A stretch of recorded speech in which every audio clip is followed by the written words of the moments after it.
ఉంది. At the same time కేసులు ఇలాంటి ఆరోపణలు, అవినీతి ఆరోపణలు వచ్చినప్పుడు అందరూ కూడా కేంద్రంలో అధికారంలో ఉంది కాబట్టి బీజేపీలోనే జాయిన్ అవుతారు అనేది ఒకటి ఉంది కాబట్టి ఇప్పుడు కవిత గారు కూడా అదే పరిస్థితిలో ఉన్నారు. సో బీజేపీలో జాయిన్ అయ్యే అవకాశాలు కూడా ఉన్నాయని.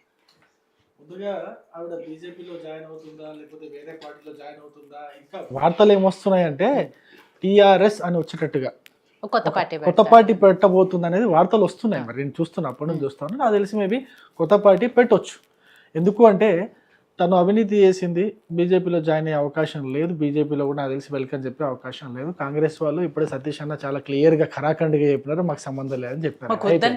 వద్దంటారు వాళ్ళు, వద్దంటారు. మాకు కూడా ఆవిడ వద్దంటారు కాబట్టి ఆవిడ అన్ని డిసైడ్ చేసుకొని కొత్త పార్టీ జెండా గిండా అన్ని తయారు చేసుకుంటుంది. అందుకే ఆవిడ సాయంత్రం వరకు చెప్పకుండా రేపు మధ్యాహ్నం వరకు చెప్పే పరిస్థితి కనిపిస్తూ ఉన్నదని మాకు ఆలోచన, మేము అనుకుంటున్నాం.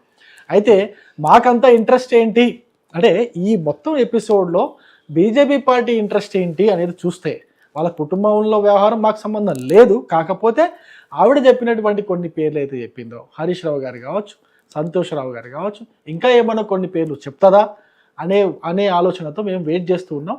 ఇప్పటికే చెప్పినటువంటి కొన్ని పేర్లు అయితే తీసిందో ఆ పేర్ల ప్రకారము ఎవరెవరు నిజంగానే వాళ్ళు అవినీతి చేసినారా, ఎవరెవరు ఎంత అవినీతి చేసినారు, ఎందుకు చేసినారు, ఏ విధంగా అప్పుడు ప్రభుత్వంలో వాళ్ళు ఉన్నారు కాబట్టి అధికారాన్ని ఏ విధంగా దుర్వినియోగం చేసుకున్నారు అనే విషయం చెప్పాలి. ఒకటి ఇది తెలంగాణ పరంగా మనం చెప్పేది.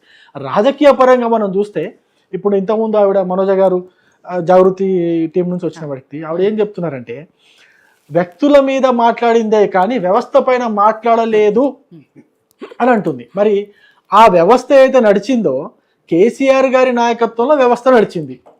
అదే కేసీఆర్ గారి నాయకత్వంలో వ్యవస్థలో ఉన్నటువంటి వ్యక్తులు చేసినటువంటి అవినీతిగా దీన్ని భావించాలా? మరి ఒకవేళ కేసీఆర్ గారి నాయకత్వంలో ఉన్నటువంటి వ్యవస్థలో ఉన్నటువంటి వ్యక్తులు చేసినటువంటి అవినీతి అయితే బాధ్యత మరి కేసీఆర్ పైన ఉండదా? కేసీఆర్ గారు బాధ్యత వహించకూడదా? మళ్ళీ ఏమంటున్నారు, వ్యక్తుల పైన మేము చేస్తున్నాము కానీ కేసీఆరే మా నాయకుడు అంటున్నారు. మీరు ఏమంటున్నారంటే నేను తిట్టను పోరా అన్నట్టు ఉన్నది కథ, నేను తిట్టను పోరా అన్నట్టు ఉన్నది కథ. అంటే కేసీఆర్ గారి నాయకత్వంలో పనిచేస్తారంట, కానీ అదే కేసీఆర్ గారి నాయకత్వంలో నడిచినటువంటి వ్యవస్థల పైన ఆవిడ మచ్చ వేయదంట, కానీ వ్యక్తుల పైన మాత్రం వేస్తుందంట. ఇది ఎక్కడి లాజిక్కో తెలంగాణ తలలు పట్టుకుని వాళ్ళే మేనత్త కొడుకు వాళ్ళు ఇప్పుడు తెలంగాణ వాళ్ళు తలబట్టుకునే పరిస్థితి వచ్చింది. ఇది రాజకీయంగా మనం రెండో పాయింట్ ఇప్పుడు నాకు అర్థం కాని విషయం ఏంటంటే రేపొద్దున పార్టీ పెడతామంటున్నారు మా నాయకుడు అని వీళ్ళు చెప్తున్నారు. మా నాయకుడు అని చెప్పేసి రాజన్న వాళ్ళు కేసీఆర్ పార్టీ వాళ్ళు టీఆర్ఎస్ పార్టీ వాళ్ళు చెప్తున్నారు. ఇప్పుడు మరి కేసీఆర్ గారికి ఆప్షన్ ఇవ్వండి, టీఆర్ఎస్ పార్టీలో ఉంటారా లేకపోతే కవిత పార్టీలో జాయిన్ అవుతారా? ఇంతకీ కేసీఆర్ గారు ఏ పార్టీలో ఉన్నారు? ఇప్పుడు ఈవిడ చెప్పింది, మనోజ గారు చెప్పిన ప్రకారము మా నాయకుడు సస్పెండ్ చేసిన తర్వాత కూడా మా నాయకుడు అంటున్నారంటే మరి ఆయన మీ పార్టీలోకి ఏమన్నా మెంబర్షిప్ అధికారంలోకి తీసుకురావడానికే పనిచేస్తారు. అయితే మరి ఆయన పార్టీలో జాయిన్ చేయించుకోండి, జాగృతి పార్టీలో, కవిత పార్టీలో కేసీఆర్ గారిని ఇచ్చేసేయండి. రాజన్న కొంచెం వాళ్ళకి కేసీఆర్ గారిని ఇచ్చేయండి.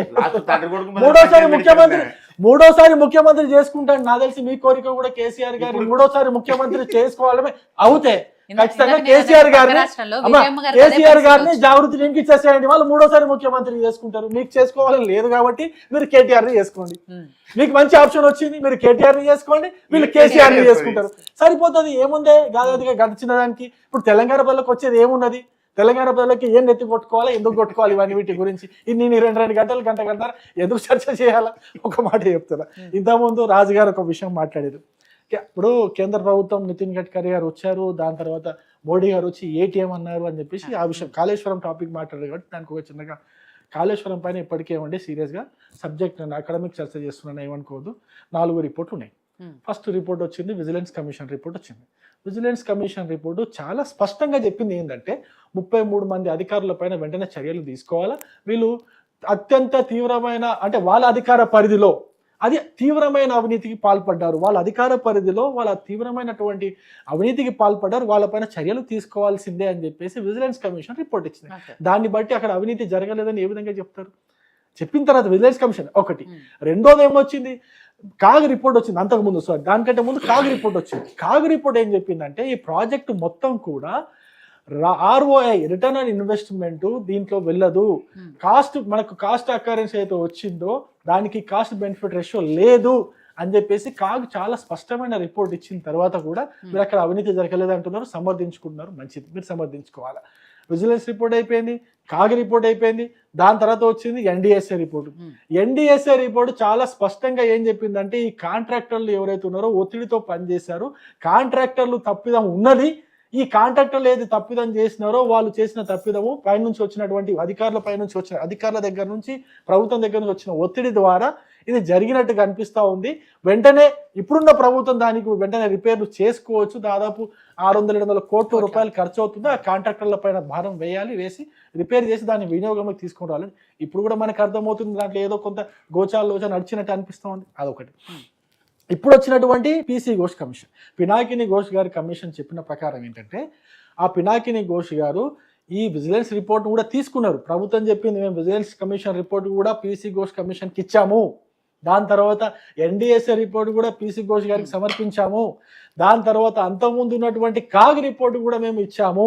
ఇచ్చిన తర్వాత అక్కడి నుంచి ఫర్దర్గా దాన్ని క్యారీ ఫార్వర్డ్ చేసుకుంటూ వ్యక్తులందరినీ అంటే అప్పుడు ప్రభుత్వంలో వ్యవస్థలో ఉన్న వాళ్ళందరినీ కూడా బాధ్యులైన వాళ్ళందరినీ కూడా మేము ప్రశ్నించాము. అధికారుల దగ్గర నుంచి మొదలు పెడితే అప్పుడు ఉన్నటువంటి మాజీ ముఖ్యమంత్రి అందరినీ కూడా ప్రశ్నించామని చెప్పారు. చెప్పిన తర్వాత మీరు అవినీతి జరగలేదు అనే దాని గురించి మాట్లాడే ఏ విధంగా మాట్లాడతారు? వీటన్నిటికీ బలమైన ఆధారంగా నిన్న కవిత గారు చేసినటువంటి కామెంట్స్. నేను అందుకే మొట్టమొదటి నా ఓపెనింగ్ పాయింట్స్ ఏం చెప్పిందంటే కాళేశ్వరంలో జరిగినటువంటి అవినీతి ద్వారా వీలైతే డబ్బులు దొబ్బి తిన్నారో ఆ దొబ్బి తిన్న డబ్బుల్లో కవిత గారికి వాటా దొరకలేదనే అక్కసుతో దశలుగా అంటే ఒక్కొక్కసారి అంటే టైం టు టైం ఆవిడ ఒకసారి ఏమో లెటర్ విడుదల చేశారు, ఒకసారి ఏమో వ్యాఖ్యలు చేశారు, ఇప్పుడు డైరెక్ట్గా పేర్లే చెప్పి స్పందించారు. కాబట్టి మీరు దాన్ని నైతిక బాధ్యతగా తీసుకోవాలి. టీఆర్ఎస్ పార్టీ వాళ్ళు నైతిక బాధ్యతగా తీసుకొని మీ